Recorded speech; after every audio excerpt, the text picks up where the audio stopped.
Next जो होता है महिलाओं में, परमात्मा कहा जाए तो महिलाओं में बहुत सारी खूबियां दिए हैं और हम अपनी खूबियों को परख नहीं पाते। महिलाओं में एक और खास बात होती है, उनके अंदर मैनेजमेंट की पावर बहुत अच्छी होती है। मतलब मैनेज करने का, जैसे कि घर में किचन को देखना, और गेस्ट आ गए तो उनके लिए सुबह क्या नाश्ता होगा, और शादी कहीं पड़ गई, कहीं फंक्शन है तो बच्चों के लिए ड्रेस क्या चाहिए, वो अपना भी, बच्चों का भी, घर का भी, किचन से लेके पूरी मैनेजमेंट महिलाओं के हाथों में था, ऐसा ना। और हमें तो केवल पैसा मिलता है, लेकिन पूरी मैनेजमेंट हम खुद करते हैं। तो मुझे ये लगता है कि जब हर काम को मैनेज कर सकते हैं तो महिलाओं को अगर थोड़ा सा आप लोग बढ़ावा दे दें तो महिलाएं भी इस बिजनेस को मैनेज करके कई गुना ऊंचाई पे जा सकती हैं। ये बातें आपको इसलिए नहीं बताई जा रही है कि आप अपने घर के।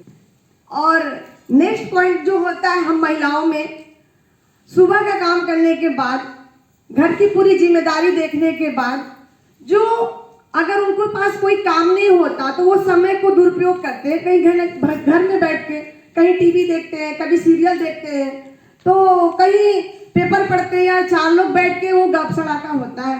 तो उनको अगर इस बिजनेस के बारे में बताया जाए कि इस बिजनेस में आने से आपके बच्चों का सपना पूरा होगा, आपके घर में इनकम आएगी, तो वो जो फालतू समय जा रहा है टीवी और न्यूज में, फालतू समय जो जा रहा है, उस फालतू समय में मात्र पार्ट टाइम काम करके सभी महिलाएं अपने ड्रीम को पूरा कर सकती हैं।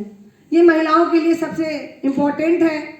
और उसके बाद जो पॉइंट आता है कि महंगाई को देखते हुए, महंगाई तो चरम सीमा पे बढ़ रही है, और अगर महिलाओं को पता चल जाए कि इस बिजनेस में आने के बाद जो इनकम आएगी वो कहीं ना कहीं आपके सहयोगिता बनेंगी।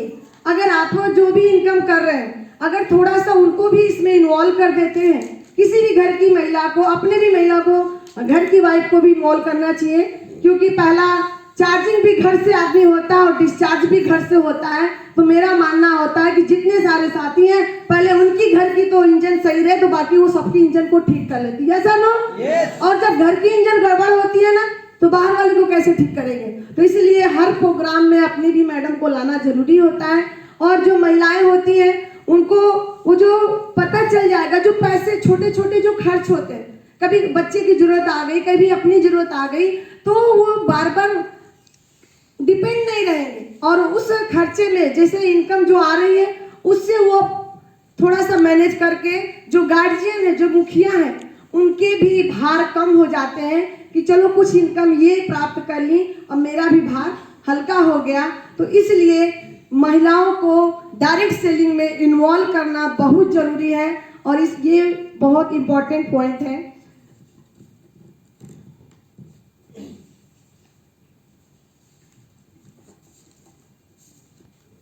और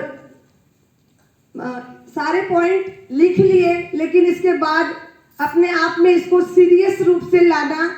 आप लोग देखिएगा, मेन पॉइंट पे फोकस करना है कि रियल बात है कि हम लोग तो केवल घर में ही मिल के चले आएंगे, किसी के घर में जाएंगे तो उसके हस्बैंड को समझा के चले आए, लेकिन अगर हमारे साथ महिला होती है तो उसके किचन और पूजा रूम तक जा सकती है, तो आसानी से वो प्रोडक्ट को बता सकती है। और जो महिलाओं में खासियत होती है बातचीत करने का, वो कहीं भी अनजान जगह पे खड़ी हो जाती हैं। कहीं आप देखिए ट्रेन में, बस में, जल्दी हस्बैंड लोग एक दूसरे से नहीं बात करते, लेकिन महिलाएं जहाँ चार होती है ना, वो पूछ ही लेती है कहाँ जाना, कैसे करना। तो उनके अंदर ये कुदरती देन है कि वो बात करने के माने में नंबर 1 होती हैं। बस उनको दिमाग में बैठा दिया जाए कि ये बात करने से आपका भविष्य सुधरेगा, आपके घर में इनकम आएगा, तो जाहिर सी बात है कि वो हर महिला ही उसको RCM के लिए ज्वाइन करने के लिए वो कस्टमर ही दिखेगा, यस या नो।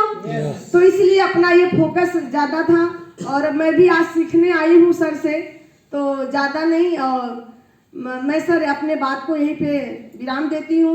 आगे के लिए सर, अंगद सर, बहुत बहुत धन्यवाद। पूजा जी के लिए जी, पूजा जी के लिए एक बार जोरदार तालियां।